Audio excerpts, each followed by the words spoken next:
Hello, welcome. Welcome. Tell me how you're doing. And of course, if you've got any particular questions about the topic, then put them in the comments and I'll respond to them at the end. Oh, good. Oh, good. You're feeling better. Yeah. It's so up and down, isn't it? I don't know whether this is like a collective thing at the moment, that everyone's a bit topsy-turvy and like all over the place. But certainly I can speak for myself. And I've said to Ollie, my partner, some days I just feel so weird. And then other days I feel great. And it's really oscillating. And what I've kind of thought, especially, in fact, interestingly, I was thinking this today, just not to overthink it, not to put too much attention on how I'm feeling, not to overthink it, like recognize it, journal about it, let it out, definitely good. But sometimes I can speak for myself. I have a propensity to, in the past, be like, why am I feeling this way? There must be a reason. What's going on? Am I okay? And actually, it's a normal part of being human to be up and down. Like I said, I feel like it's possibly a little bit more intense at the moment. Maybe that's collective, maybe it's not. But today I was just like, doesn't matter. Today I feel weird, tomorrow I'll feel all right. The next day I might feel weird, the following day I'll feel okay. And that's, I think, what all this work is about. It's about learning to ride the waves smoothly and to be able to show up with equilibrium through whatever life throws. And I've really intensely learned that over the last 2 years, because I definitely used to overreact. If things weren't like going to plan or I was going through change, it would really unsettle me. I'd find it really, really unsettling. And so the last few years have just like sent so much change and unsettlement, if that's the word, in my life. And it's really just like given me so much perspective and allowed me to take a step back and be like, it's okay. Like, I can handle it. I can handle anything. I can handle the highs and the lows. And I know, Tanya, you have felt the same, because I know that you've posted about it, that like we can cope, we can deal with whatever comes our way, because we have the tools and the practices to manage our emotions and manage those oscillations. And anyway, off topic, I digress. So I just scroll down to see your comment. It's so weird. I don't know why it's doing this. Let's see if this works. Hey, okay, I've done it. Okay. Right. So healthy boundaries. So these are super important for mental health and well-being. They are like central, and they're actually often very overlooked. They're a really important aspect of self-care. It's easier to be like, okay, I need some self-care, so I'm going to have a bath and have some me time, or, go do some exercise. But I think a lot of people forget that healthy boundaries are the kind of baseline of our self-care. They're also really important for maintaining healthy relationships and setting healthy limits within relationships. Healthy boundaries can be like the difference between a toxic relationship and a healthy relationship. So they are really, really important. They are fundamental to maintaining a sense of identity. And I've definitely recognized that in myself, in knowing what's okay for me and what's not. And having a strong identity, a sense of identity, is really important for mental health and well-being. So it all ties in. So boundaries, we can have too rigid boundaries, and that might mean that we are over-asserting or holding on to situations and not able to go with the flow. It can mean that we're not kind of experiencing things that we could, and it could also mean that we hold ourselves back from people, from relationships, and from doing things. So we can seem maybe distant or uninvolved. The most common, as far as I've read, is to have too loose boundaries, because there's certainly for women an expectation to do lots for the family or for friends, or be the caregiver. So too loose boundaries can look like and can result in overwhelm, burnout, feeling deflated, or if you kind of are in a situation, you come out of it feeling exhausted and drained. So these are quite common symptoms of having a need for a boundary, or a need to reduce a boundary. So it works both ways. So poor boundaries lead to resentment, anger, and burnout. It's kind of a wasted time and energy. So examples of boundaries that are helpful. Think of your job or a job. So an example of like a physical boundary would be to say no to your colleagues hugging you, for example, because I had a massage client the other day who had fibromyalgia, and she said that before she was diagnosed, she was in a job, and her colleague, who she really, really liked her colleague, she was lovely, bubbly colleague, but she would come up and hug this woman, my massage client, hug her every day, and it physically caused pain to the woman. She really, really didn't like it. And we all have our kind of what's okay and what's not in terms of personal space.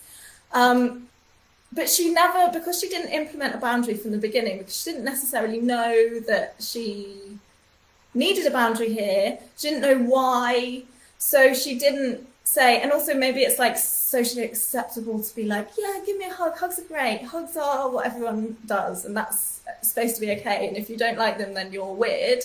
I think more and more we're learning that that's not the case, and there's such a spectrum of what feels okay for someone and what doesn't, and luckily that consent framework is becoming more and more recognized, which is so good. So anyway, okay, so yeah, setting boundaries in jobs, like I'm not a hugger, and then you feel okay, you can still have a great relationship with that person knows how to respond to you. It'd be different to how she responds to her other colleague perhaps, but at least you have an understanding and each person feels good in that situation. So another like an example of an emotional boundary in a job could be to like say, I'm not really into office gossip, and I need to do my job. I need time to do my job. Maybe not in those exact words, but for example, if you're being distracted all the time because someone is, gossiping at you or talking to you all the time. I've had this when I worked in an office so much, and I'd be like, I'm really busy actually, but like I feel bad saying. That is an example of a not implemented boundary. So it's okay to say to that person, actually, I'm really busy. Maybe, I'm not really into office gossip, but let's chat at this time and we can talk about whatever you want to talk about, whatever.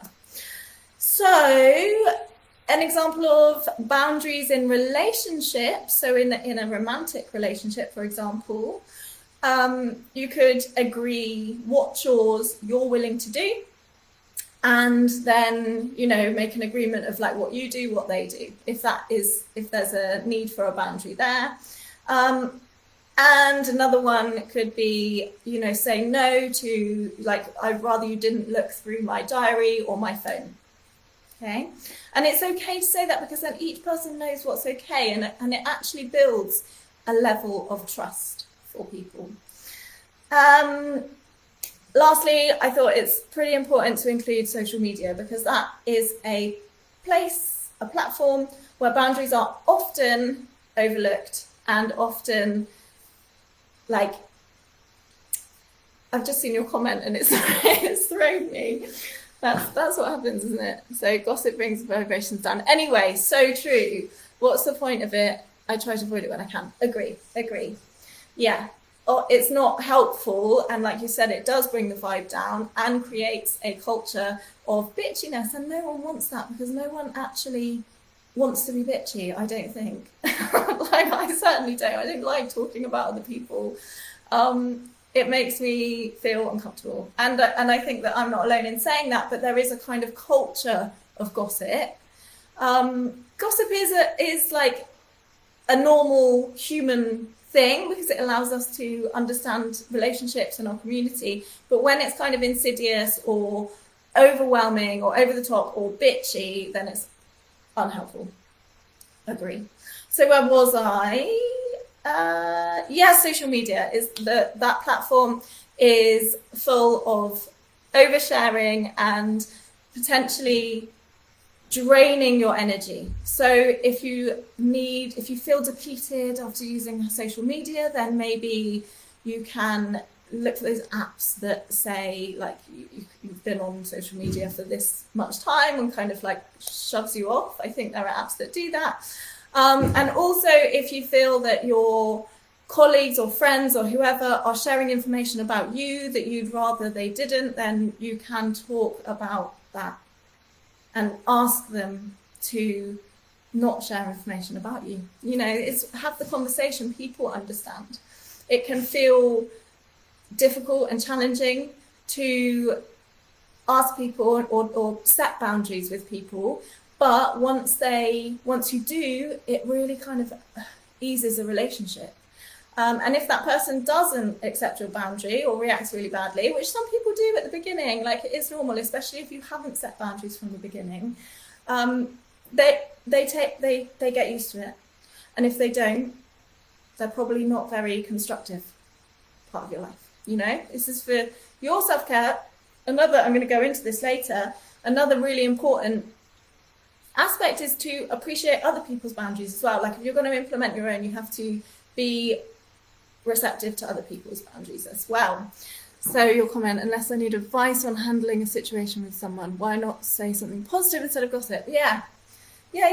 Like there is an evolutionary, like it's actually studied, there's an evolutionary need for gossip. It allows us to understand ourselves, understand our relationships, understand like how to interact in groups. So when we started to kind of live in more bigger communities rather than hunter-gatherer, gossip is something that kind of allowed the communities to understand each other. But like so we use it to be helpful and to understand situations. But yes, like you said, why not say something positive instead of something negative and mean or judgmental? So now, before we end, I want to give some helpful advice on how to set healthy boundaries. So if any of this resonates or if any of this makes you feel like, maybe I need some assistance in this area, then this might be helpful. I've also actually done a journaling session today that I'll pop in the comments that is going to help you ascertain if you need to implement a boundary somewhere or release a boundary somewhere. We go through it all and it's just a 30-minute session. So I'll link it and you're very welcome to get involved in that. I encourage you to. So how to implement boundaries. Number one, important to establish where a boundary is needed. Maybe we don't always know, do we? We don't always recognize. We live our lives and interact with people socially. Sometimes we feel really overwhelmed or depleted. Other times we feel maybe like over-dependent on people, or we're not really experiencing things, but we don't know why. And that just is the norm. So often these experiences come from like past stuff. Most things do, in my opinion. And so there might be a bit of kind of, self-study needed there. Most importantly, establishing where boundaries might need to be put in or loosened. And the journaling session helps to do that. Be clear of your why. So why is this boundary important? Why would it be helpful for you?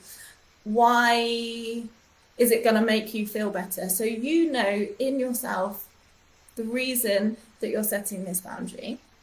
Okay, so learning to say no. It's hard. It's not easy. it's so much easier to say yes. Learning to say no, and in a way where you're not over explaining or oversharing. You know, a simple no is enough. There's no like expectation that you say anymore. You are it's your prerogative, it's your right to say no to something, as you would expect from anyone else. But sometimes it is maybe helpful to give a reason, and that's why the why is helpful too. Because if you say, you know, for example, I can't do, I'd like to just do the dishes, the washing, because I need time for myself. I need to have some time for myself. I have a job, blah, blah, blah. But that's it. That's enough. You don't have to say any more than that. Just the boundary, say, no, I can't do this because I need to work on this project. Enough. Okay. So next, setting boundaries early in relationships is really helpful. Obviously, that's not always possible if you're already in relationships with people, family members, friends, partners. It's harder to implement boundaries later on in a relationship because a person gets very used to you being a certain way. And then if you suddenly change it and be like, actually, this isn't serving me, it's harder. And like I said before, some people do find that hard to hear and hard to be receptive to, but in the end, it's better for both of you, because then that person is not pushing your boundaries. That doesn't feel good for that person. Like, even if they're not kind of necessarily consciously aware that it's not healthy, they will be affected by the fact that you are feeling like depleted and rubbish after an interaction with them. So yes, where was I? Setting them early in relationships. So what's okay for you, what's not, and making that clear. And you can do this in a really, really lovely, caring, understanding manner. It's just about like, I'm a person, and this is why like healthy boundaries are so central to self-esteem and to a sense of identity and to confidence and feeling like a sense of self, because you are showing up as you and what you care about, what's important to you, what's not, your values. So setting them early in relationships where you can, showing up as yourself, authenticity, that sort of thing. Not giving too much of your energy away straight away, but also not, like I said, if the boundaries are too tight, then we can become like distant or seem distant or not experience things and people in the way that we possibly could do, because we're kind of reserved and we've got like a wall around us of boundaries. Yes, so I think that's actually it. The last thing I wrote is it's important to appreciate other people's boundaries, and I already said that. So if you have any questions, I've probably missed things. So if you have any questions that come up, like, it's such a big subject and it's something that I find really interesting and have definitely helped me in my kind of growth journey, big time. Learning what's okay for me and what's not. And it's a journey of self-knowledge too. So, to have any questions, if you have them, like I said, I will link the journal session in the comments. I also have a blog on this. So I'll put that in the comments as well, and you can explore more. Really, healthy boundaries is about self-study, figuring out what's all right for you and what's not.